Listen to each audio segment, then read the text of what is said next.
News One Express. Mayiladuthurai மாவட்டம் சீர்காழியில் ஓட்டுநர் பயிற்சி பள்ளி நடத்தி வரும் பாலமுருகன் என்பவர் அங்கு பயிலும் பெண்களுக்கு பாலியல் தொல்லை தருவதுடன் பல பெண்களை வெளியூர்களுக்கு அழைத்துச் சென்றுள்ளதாகவும், மோகன் என்பவர் வழக்கறிஞர் சங்கமித்ரன் மற்றும் 30க்கும் மேற்பட்ட பெண்களுடன் மாவட்ட ஆட்சியர் அலுவலகத்துக்கு நேற்று நடைபெற்ற மக்கள் குறைதீர் கூட்டத்துக்கு வந்து அவர்கள் பாதிக்கப்பட்ட பெண்களின் உறவினர் என மாவட்ட ஆட்சியரிடம் அறிமுகப்படுத்தி பயிற்சி பள்ளி பாலமுருகன் மீது பாலியல் புகார் தெரிவித்திருந்தார். இந்நிலையில் பாலமுருகனுக்கு ஆதரவாக சீர்காழி நகர வர்த்தக சங்கம் சார்பில் அச்சங்கத்தின் தலைவர் சுடர் கல்யாணசுந்தரம் தலைமையில் 50க்கும் மேற்பட்ட வர்த்தகர்கள் இன்று மாவட்ட ஆட்சியரை சந்தித்து பாலமுருகன் மீது சுமத்தப்பட்டுள்ளது பொய் குற்றச்சாட்டு என தெரிவித்து வலியுறுத்தினர். இதுகுறித்து குற்றஞ்சாட்டப்பட்ட பாலமுருகன் கூறுகையில், சீர்காழியில் மனைப்பிரிவுகள் போடும் கோயில் இடத்தை ஏழை மக்களுக்கு பிரித்து வழங்குமாறு மாவட்ட ஆட்சியரிடம் மனு அளித்தால் அந்த மனைப்பிரிவு நிறுவனத்தை நடத்தி வரும் மார்க்கோனி என்பவர் தன்னை மிரட்டும் விதமாக இத்தகைய அவதூறுகளை பரப்புவதாக தெரிவித்தார். சீர்காழி நகர வர்த்தக சங்க தலைவர் சுடர் கல்யாணசுந்தரம் கூறுகையில், சங்கத்தின் உதவி தலைவர் பாலமுருகன் மீது முன்விரோதம் காரணமாக ஆட்சியர் அலுவலகத்தில் பொய்யான புகார் மனு அளித்துள்ளனர். இதற்கு சரியான நடவடிக்கை எடுக்கவில்லை என்றால் மயிலாடுதுறை மாவட்டத்தில் உள்ள அனைத்து வர்த்தக சங்கங்களும் இணைந்து கடையடைப்பு போராட்டம் மற்றும் சாலை மறியல் போராட்டம் நடத்துவோம் என்றார். மேலும் நேற்றைக்கு மனு அளிப்பதற்காக வந்த பெண்கள் தங்களை சீர்காழி நகரத்தில் உள்ள குப்பை, சாக்கடை பிரச்சினை குறித்து மாவட்ட ஆட்சியரிடம் மனு அளிப்பதற்காகவே தங்களுக்கு ரூபாய் 500 கொடுத்து அழைத்து வந்ததாக தெரிவித்தனர். சீர்காழி நகர வர்த்தகர் சங்கத்தினுடைய தலைவர் நான் சுடர் கல்யாணசுந்தரம். சீர்காழி வர்த்தக சங்கத்தில் உதவி தலைவராக இருக்கும் பாலமுருகன் என்பவரது பெயரில் ஒரு மனுவை கலெக்டர் ஆபீஸில் கொடுத்துவிட்டு அதை விசாரித்து தீர்ப்பு உண்மைத்தன்மை என்ன என்று தெரியவில்லை. விசாரிக்காமலே அவரை பற்றி பொய்யான ஒரு தகவலை பரப்பியிருக்கிறார்கள். அதற்கு பாலமுருகனுக்கு முன்விரோதம் இருக்கிறது. அதை வைத்து இதில் ஒரு டிரைவிங் ஸ்கூல், அபி டிரைவிங் ஸ்கூல் என்று சீர்காழியில் நடத்திட்டு இருக்காரு. அதற்கு உரிமையாளர் நித்யா தேவி, கவுன்சிலர் அவங்க. அவருக்கு அதுக்கு இன்ஸ்ட்ரக்டர் பாலமுருகனுடைய தம்பி. பாலமுருகன் அந்த டிரைவிங் ஸ்கூலுக்கு அவர் இன்ஸ்ட்ரக்டரால் பயிற்சி இப்போ கொடுக்கல.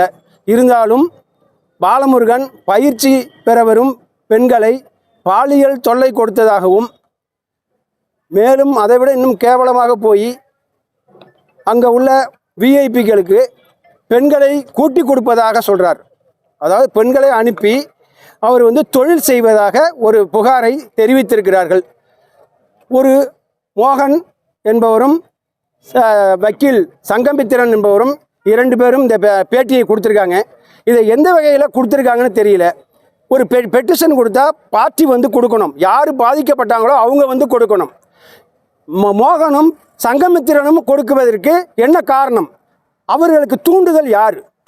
சங்கமித்திரனுக்கும் மோகனுக்கும் என்ன சம்பந்தம்? பாலமுருகனை பிடிக்கவில்லை என்றால் நேரடியாக போலீஸ் ஸ்டேஷனில் கம்ப்ளைண்ட்டை கொடுக்கணும். போலீஸ் ஸ்டேஷனில் கம்ப்ளைண்ட் கொடுக்கல, மாவட்ட ஆட்சியர்கிட்ட போய் ஒரு இதில் டெஸ்பாச்சில் ஒரு மனுவை கொடுத்துட்டு நீங்கள் பேட்டி கொடுப்பது எந்த விதத்தில் நியாயம்? இது இன்றைக்கு இன்டெலிஜென்ஸ் விசாரித்து சரியான தீர்ப்பு சொல்வதாக கலெக்டர் அவர்கள் சொல்லியிருக்காங்க. அதன் மீது நான் என்ன சொல்கிறேன்னா, பாலமுருகன் மேலே தவறு இருந்தால் பாலமுருகன் மேலே நடவடிக்கை எடுங்கள். அவர் என்னுடைய வர்த்தக சங்க துணைத் தலைவர் தான். ஆனால் அவர் மீது தப்பு இல்லை என்றால் இந்த தவறாக கூறிய சங்கமித்திரன் மேலையும் மோகன் மேலையும் உரிய நடவடிக்கை எடுத்து உடனடியாக அவர்களுக்கு தண்டனை கொடுக்க வேண்டும் என்பது எங்கள் சீர்காழி வர்த்தக சங்கத்தின் சார்பாக தெரிவித்துக் கொள்கிறோம். மேலும் இன்னைக்கு சீர்காழியில் இருக்கிற வர்த்தகர்கள் அனைவரும் இன்னைக்கு பதறி போய் பயந்து போயிருக்காங்க. ஏன்னா வர்த்தகத்தில் பெரிய பெரிய நிறுவனங்களில் பெண்கள் நிறைய பேர் வேலை பார்க்குறாங்க. இன்றைக்கு ஒன்றுமே இல்லாமல் ஒரு ஓனரை பற்றி, ஒரு முதலாளியை பற்றி இவர் இந்த பொண்ணு வேலை செய்யுது, இவர் வச்சிருக்காரு, இவருக்கு இது பண்ணுறாரு அப்படின்னு ஒரு தவறான நியூஸை சொன்னால் அவங்களுடைய நிலை என்ன? இன்றைக்கு அவர் சூசைட் பண்ணிப்பேன்னு சொல்கிறார். பாலமுருகன் ஒய்ஃபும் இன்றைக்கி நான் சூசைட் பண்ணிப்பேன், என்னால் தாங்க முடியல, எல்லாரும் என்னை கேள்வி கேட்குறாங்கங்கிறாங்க. இதற்கு காரணம் யார்? அவர்களை கண்டறிந்து தக்க நடவடிக்கை எடுக்க வேண்டும். ஏனென்றால் சீர்காழியில் வர்த்தகம் எந்த பிரச்சனையும் இல்லாமல் போயிட்டுருக்கு. இப்போ பெண்களை வச்சு வேலை வாங்கிறதுக்கு பயப்படுறாங்க. இப்போ ஏன்னு கேட்டால் தவறாக இவர் இது மாதிரி ஒரு செய்தியை இவர் சொல்லியிருக்காரு. எந்தவித ஆதாரமும் இல்லாமல் சொன்னது மிகப்பெரிய தவறு. இதுக்கு சரியான நடவடிக்கை எடுக்கவில்லை என்றால் இந்த மயிலாடுதுறை தாலுக்காவில் மயிலாடுதுறை மாவட்டத்தில் உள்ள 33 சங்கங்கள் இருக்கிறது. எங்களுடைய தமிழ்நாடு வணிகர் சங்கங்களின் பேரமைப்பின் கீழ் தலைவர் விக்ரமராஜா அவர்களுடைய தலைமைக்கின் கீழ் 33 சங்கங்கள் இருக்கிறது. மயிலாடுதுறை, சீர்காழி, கொள்ளிடம், செம்மனார் கோயில், குத்தாலம், திருமலைவாசல் போய் இது போன்ற ஒரு பெரிய நகரங்களில் 33 சங்கங்கள் இருக்கிறது.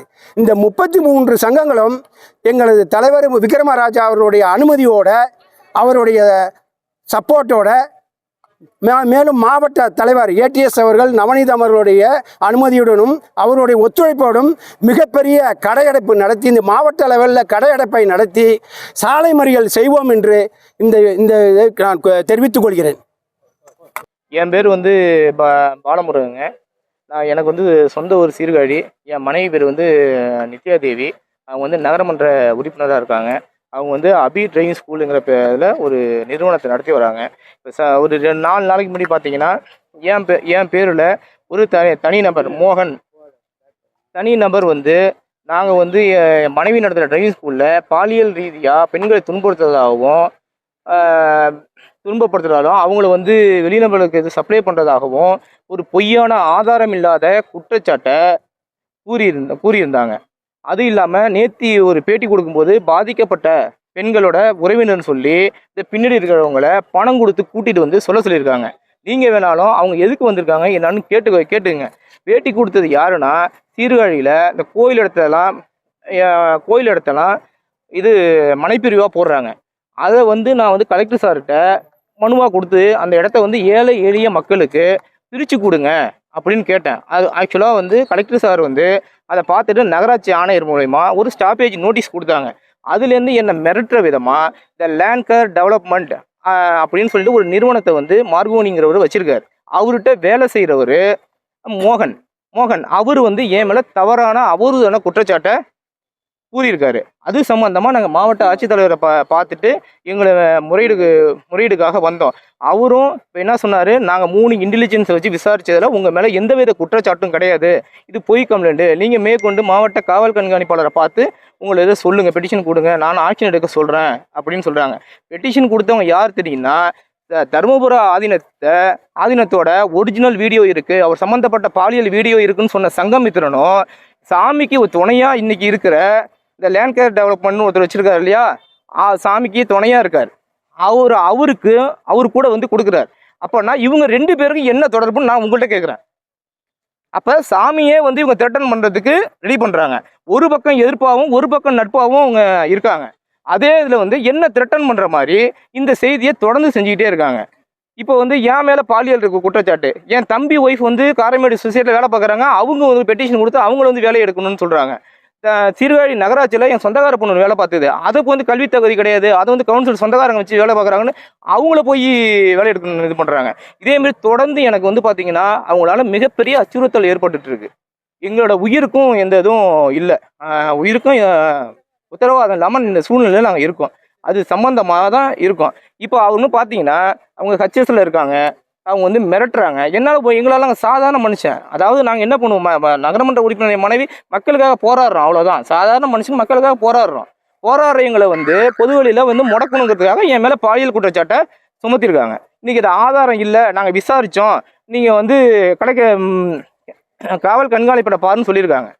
அவங்க மீது உரிய நடவடிக்கை எடுக்கணும். நேற்று வந்து பாதிக்கப்பட்ட பெண் உறவினர்னு சொன்னாங்க இல்லையா, அவங்க எல்லாமே வந்திருக்காங்க. அவங்கள கூட நீங்கள் கேளுங்க, அவங்க எதுக்காக வந்தாங்கன்னு. 500 ரூபா பணம் கொடுத்தாங்க, வார்டு சம்மந்தப்பட்ட மீட்டிங்கு, கட்சி சம்மந்தப்பட்ட கூட்டம், பொய் சொல்லி ஆட்சியில் வந்து இங்கே ஃபோட்டோ எடுத்து ஒரு பேட்டியை கொடுத்துருக்காங்க.